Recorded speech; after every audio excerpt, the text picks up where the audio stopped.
All right. Clark Brown here with the Disaster Podcaster. Pretty cool jam to get us going here. Love that song.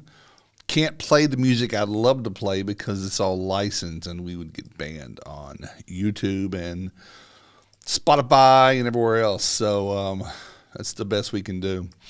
Welcome to episode 12. We had a kickoff last week of episode 11. I hope you heard that one. That was a little more, a little edgy to get us started for the new season. It was something that had been building up all summer, and we had to get that off our chest. But it was well received. We got a lot of emails and calls about that, and comments and whatnot. So I think we're doing okay. Everybody seemed to like some of the new setups and stuff. So we'll see. Got my coffee. So a couple things I want to take care of. Got a new mic today. So when you get a podcast, apparently you continue to throw money into it to upgrade your gear because you find something that works better or you find something. So I got a new mic here. I'm going to jostle with it for just a minute to make sure it's right. You can kind of see it there. Let me get it right. Sorry, little behind the scenes that you're getting to see here. So anyway, I hope that you can hear me, and I hope that I'm clear, and maybe the mic makes no difference at all. It just costs more money. So speaking of costing more money, I would like to thank Kahi. Kahi is a sponsor of our podcast here. Kahi, owned by Kevin Dooley and a bunch of good friends of ours over there. They are an asset management and data analytics, fleet analytics service. Unlike anything that I think you've ever seen, I definitely urge you to go check it out. It's interesting. Even the name Kahi, Kahi.io. It's interesting. I'll let them tell you what that means. It's a Hawaiian word. You can probably look it up. But they're really doing some great things over there. No one really puts a lot of thought into how much they lose money until they start losing equipment. And the equipment that makes you money, and then you have to replace it. So Kahi is a really good passive system. They're really doing some great stuff. And Kahi is giving a disaster podcaster audience a promo code. It's the word podcast. It'll get you 10% off the hardware. So that's the tracking beacons, if you will, the hardware, as well as the if you choose to go with the dash cams, forward and rear facing dash cams for your trucks, which are awesome and do some cool things. So thanks to Kahi and to their continued support. We're going to have Kevin on here in a few weeks. He's got some really cool stuff to bring up and share, but it's not quite publishable yet. That name Kahi, before I close out, as Jeremy Reitz calls it, K-High. Yeah, if you know Jeremy, ask him to talk about K-High for you.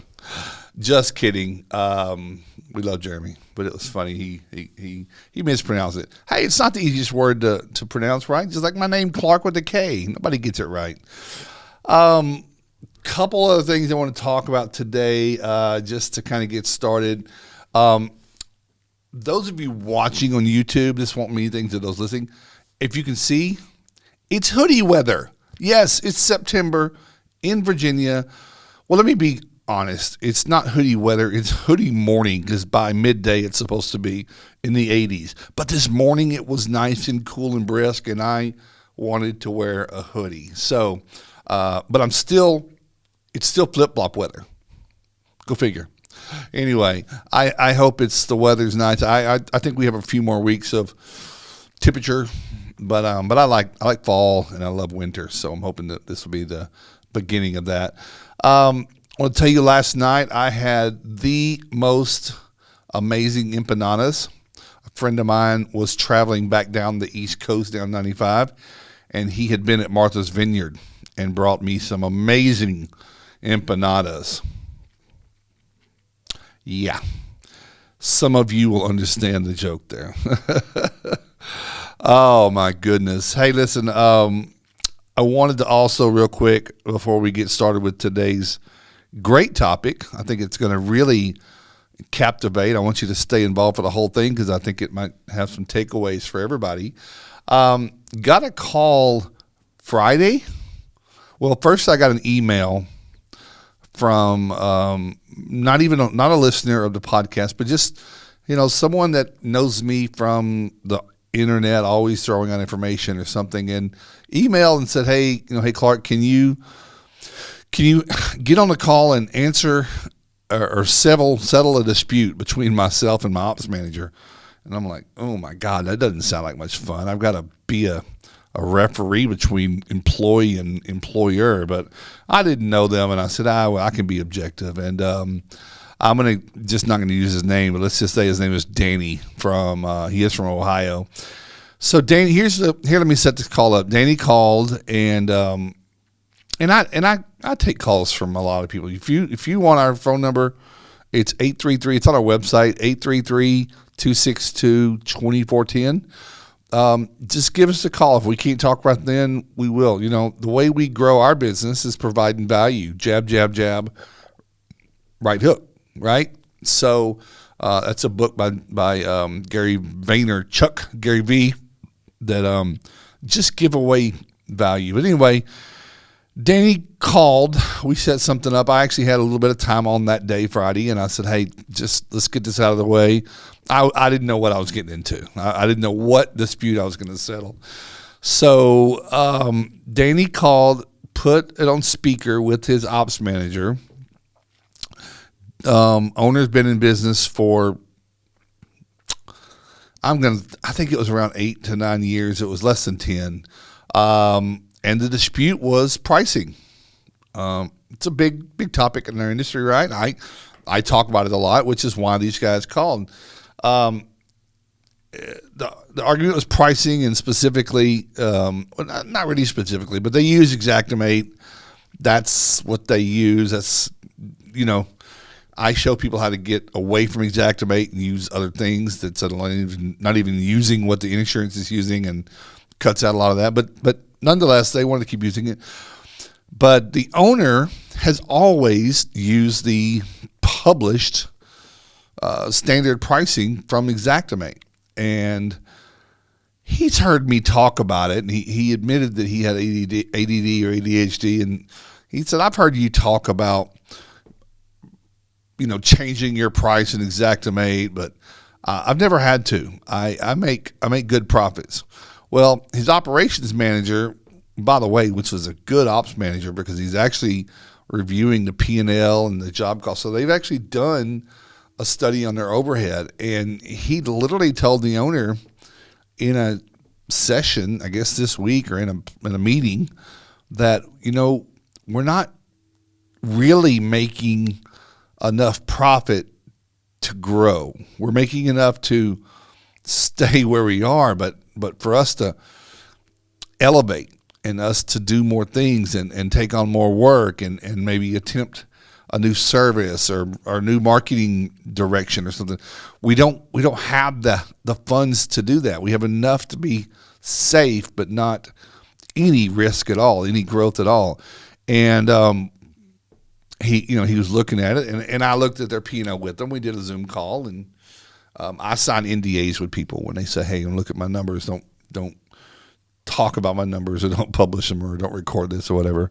And of course I never would. But so he brought this ops manager on a few months ago, and the ops manager said, we've got to up our game. A lot of people here, obviously like everyone else, turnover is crazy. Our techs and our lead techs and even our estimator aren't trained the way they need to be. And so they started deploying a lot of new training techniques internally and externally. The ops manager had some ideas on some digital marketing. They were doing a little bit more of that. What I'm saying is their cost has gone up. Their overhead has grown. And because they're trying to grow. The ops manager is pushing the owner to let's go. Let's do more so that selfishly the ops manager can elevate, but also other people in the company want to do something.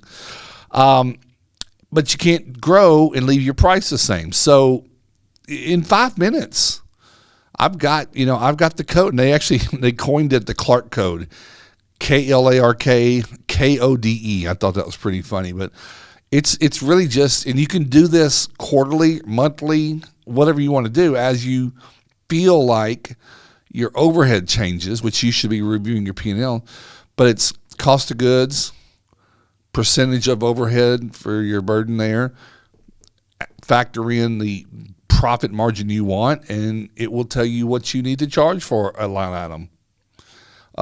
It's not that hard, but we did that, and sure enough, the owner at the end conceded, said, "You're right.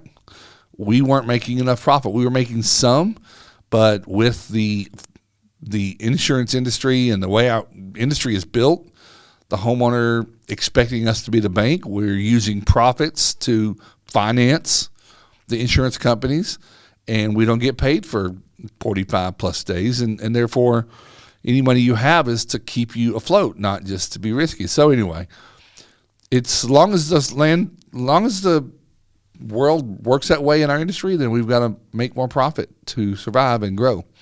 Anyway, it was just interesting, and I hope that's a lesson for anyone. But as you grow, how could your price be the same, right? Everybody knows everything has gone up. That's why your staff needed to get a raise. I mean, the cost of everything has gone up. So I won't stick to that too much. I just thought I would share that it was good. It was a good call. I really feed off of that. So it was fun. We get stuck in the way we've always done it. And today's podcast is going to be about the top 10 things that I would do again if I started a restoration company today. First one, know your client. Don't just open a restoration company and turn on the phones and hope that anyone calls you and is your customer, or that the insurance company will call you and tell you that Mrs. Jones has a water or fire. There is great value and peace of mind when you start to identify your own, what they call avatar. It's a term they use in client realization. Who is my real client? Who are they? Age demographic. How long have they owned their home? What's their education level? I mean, how do you learn all that? You don't learn it, but you just say, what kind of people are going to value the service that I want to deliver and pay and the price that I charge. Now, when I say pay the price, clearly most people have insurance, but you are probably going to be charging more than the insurance wants to pay, and you need a customer who has the mental capacity to understand that you're not the average company and that you are charging a premium price for a premium service, and they will be there to fight with you for themselves to make sure you get paid, and they will be responsible enough when that check comes to pay you. So who are they? What kind of houses will you kind of be working with? Is it residential? Will you do trailer, modular homes? Be real specific, which means learn to say no. Where are your customers at? Meaning, where are their eyeballs? How will they find you? Are they on social media? Are they networking in a different way? How will you reach them? Once you know who they are and you know where they are going to be, you really start to get really good at acquiring their attention and making them remember you. And lastly, knowing your customers, you have to understand reading people and know what they desire and what they fear. So when you go to do an assessment, you have to have a good knowledge of this kind of people, of this level, this kind of income demographic, and this is all done in all major companies. What speaks to them so that I can make my marketing speak the way they want to be talked to and attracted to. So those are just some things. Find your ideal customer, spend some time on that, do a lot of, get some books. There's a lot of books on that. But that's something that everyone should know. because everyone starts a company and they take any customer and then end up not being very satisfied with the results of that because not everyone is your customer. So anyway, number 2, put a lot of effort into a solid mission, vision, and core values. I really can't tell you how many people don't have one, kind of have one, or they've created something that kind of sounds like they pulled it out of a fortune cookie and posted it on the walls, maybe in their office. They don't really mean much. It's not really about what they stand for. Your mission and vision and core values are not marketing tokens. They're not things you put out to tell people what our mission is. Your mission is for your team inside. Our mission is to become the premier water and fire damage remediation company for Central Virginia, et cetera, et cetera. Our mission is to serve 3,000 homes per year and help that many people. Your core values, your vision, how are you going to get there? These are things that your team is going to want to know. So solidify these. Your core values should be everything. Everything that, I mean, you need to be up for if someone is doing something wrong in your company and you're, let's say one of your core values is transparency. If someone does something that's not very transparent and trying to hide something, or worse, if you're doing it, you're not living those core values and they don't mean anything. And it's not going to take long before the rest of your team will follow suit. So really, really dive into that. But I can't tell you how many times I go places and people don't, staff, employees, when I do interviews, don't know the vision, mission, and core values. So they kind of do, but they're usually way off. So it's not that important to them if it's not important to you. The third thing, the number 3 thing would be start out with a really strong digital presence. You're going to have to do some homework and figure out, again, knowing who your customer is, where that would be. Our world has changed. Everyone's online. You have to be there too. And that's obviously a great website. You probably have that. But are you participating heavily on Facebook and Instagram possibly, or TikTok is the newest one? If you work business to business, if you're more in commercial or in marketing, are you on LinkedIn? What are you doing? But, are you registered right with Google so people can follow you and give you reviews? Are you getting reviews? That's part of your digital marketing. You've got to get reviews. Are you participating in pay-per-click? All these things. If you're not, someone else is beating you right now that might not be doing as good a work as you, but they're marketing better. I watch it all the time. People that don't do good work, that are dumping a lot of money into marketing, are stealing your customers because that's the way it works. So I would tell everybody to really, really get good at digital marketing. If you're not good at it and you don't know how to do it, hire someone that is. It's just one of those things, you got to hire it out. Another 4th thing that I would definitely say that everyone should do if they're starting a company now is just forget everything you ever thought about hiring people and redo that. I think you need to start from the beginning, hire better, and hire more people faster. Our industry is plagued with the E-myth problem where too many owners, leaders, visionaries who are supposed to be designing the future of the company are very involved with every single piece of their business, and they cannot grow because they're working in their business and not on their business. Early on,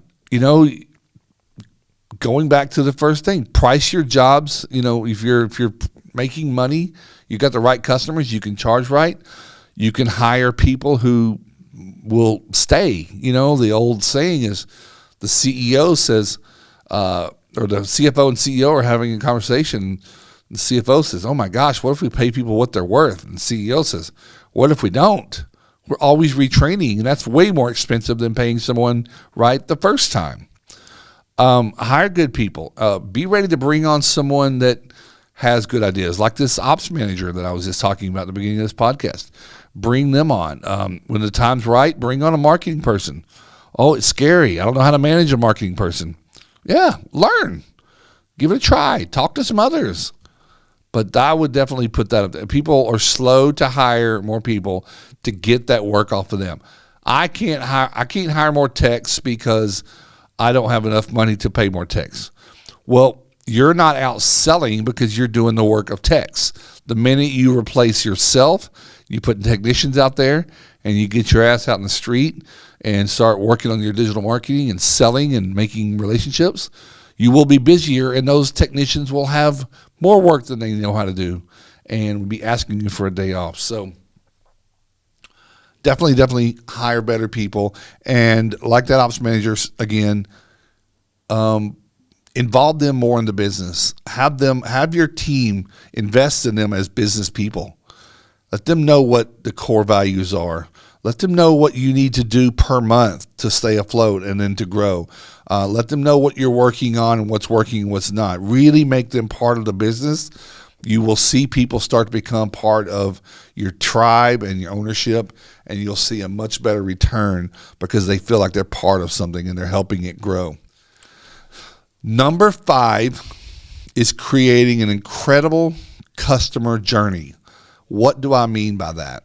And maybe you do this now. Maybe any of these you do right now, but I was fortunate enough once to go to a really, really good conference that was all about creating a customer journey. And my goodness, did I not have my mind blown. I'm talking about from before the call even comes in from a customer, how everything is just mapped out, processes. You have service standards, which means we do this on every single job. Do things that nobody else does. Nobody. I ran a really large restoration company here in the Mid-Atlantic that everyone put on booties and rolled out a mat and called the customer ahead of time. We had 28 to 30 to 35 things that we had to do every single time, down to, I could go into that for a whole nother podcast. But the customer journey was so good. The customers felt like they were part of something that we did all the time, focused on them, helped us get paid, defined what we were worth. They would fight with their insurance company or call their insurance company and demand payment for our service because they said these guys were great. If your journey matches what you want it to be, everything else will work out. But to really put some focus on that, and you've got to monitor that, and you have to police it. That might mean record phone calls. Listen to how people are talking to others. If you're like me, here in 2022, you know how bad service is getting in fast food restaurants, service places, retail, customers. It feels like nobody cares anymore and the service is terrible. Ask yourself, does that ever happen with my team? Are my team ever at a house being less than incredible and rude and listening to the headphones and not speaking to the customer, out in the yard on the phone all day, parking in the middle, leaving their trash? What are they doing? You have to know. But you've got to design a customer journey all the way to the end, and then even after the job is finished, on how you stay in touch with that customer so that they stay to be a referral partner for you. Number 6, if you started your company again, the world has changed, the industry has changed, and in the last 7 years, I think I've been part of a movement called the Restoration 2.0, that you should have more industry friends. Our industry used to look at others as competitors, that I've got all these secrets that I won't share with anything, and nobody else is worth my time or whatever that is. Develop industry friends, go to conferences, stay in touch, go to their business, invite them to yours, whatever you want to do, but you will grow together. You will have a built-in partner that you can call on a great day or a rough day. They will tell you what events they're going to and what they pulled from it, and they will share it with you. They will hear about a new product that you actually haven't heard about yet and tell you about it. So don't be quick to just keep your head in your business. This is why you need good people, so that you can be kind of loose and kind of free, so that you can rub elbows with other people. Don't be a taker. Don't be a vampire. Don't just buddy up to people to get information from them. That's pretty common in this industry too. But I'm talking about real reciprocal relationships where there's a sincere desire to get to know people and to develop some really good friendships. And then as you move on, who knows where that can go. So I would say that. Number 7 thing, if you're starting a restoration company or if you want to restart now, is pick your pricing platform. Now, when I say pricing platform, make sure that especially if you're doing mitigation, make sure that what you're using, if it's Xactimate, is the right thing for you to use. Do not just use what the rest of the industry uses because they use it. I can tell you that this has been a transformational pivot for a lot of people that are no longer using Xactimate, that have either moved to a different type, but normal T&M or anything. T&M on residential jobs works. Time and material is T&M. But if you're going to use, especially Xactimate or any platform, make sure that you are 110% clear on how it is meant to be used. Xactimate is not meant to be a pricing creator for you. It's an estimating and scoping tool that you need to have your prices into. And I can't tell you how many, probably hundreds of millions of dollars, maybe more, our industry has thrown away by believing that all they can charge is what the average says. I've got a great course about Xactimate and about how it works. If you were to take that course, and it's less than an hour and 10 minutes long, it's a mini course, 5 segments, real short, you would learn how the feedback works and why the prices are as low, because the pricing information is coming from people who can't raise their prices. They're coming from program vendors. But whatever you use, make sure that your knowledge of that platform is not your handicap, because your pricing is the lifeline of your company. More companies go out of work from cash flow, and that's either from the price they charge or their receivables, because they're owed too much money and they're not making enough. But usually it's from price and not having enough profit to survive. So to really know your pricing platform, if you are starting a new company, or if you've already got one, look at reinvesting time to learn better. Number 8, delegate more. I don't care where you are in your life cycle of starting this business or already had one. This industry is 24/7, 365. It seems to never be the right time to take off. It never seems to be the right time to take a breather and take a break, because when you do, the phone rings. You need a culture of delegation. Delegate to elevate. I would recommend you read the book Extreme Ownership by Jocko Willink and Leif Babin. You and your whole team, your whole management team, your whole company. It's about owning what you do, but it's also about delegating to people, to junior leaders, to decentralized command. This goes back to number 3, with starting with good people. You have to hire good people to delegate to. But I've watched this industry take a lot of people's lives from just obsessiveness, just marriages, alcoholism, drugs, depression, anxiety, can't walk away from it, feels the need to micromanage every single aspect, can't make changes just because they're just trying to keep up with the problems, and the problems just hamster wheel because you never really solve the source. You own a company. You did not start a company to have another job. If you need a job where tasks were given to you for things to do, you should have kept your job and had a guaranteed check every week. But you started it to have some independence, to step away, more time with your family, to be an owner, to possibly start more companies to create more wealth for your future and your retirement. You can't do that if you're doing everything. You have a ceiling. You have a limit. Delegate, delegate, delegate. We have a lot of tools that help people delegate. You say you don't have the right people for that, get the right people for that. Number 9 would be limit your service offerings. I started a company and we tried to do everything. We tried to do all of the menu of restoration things.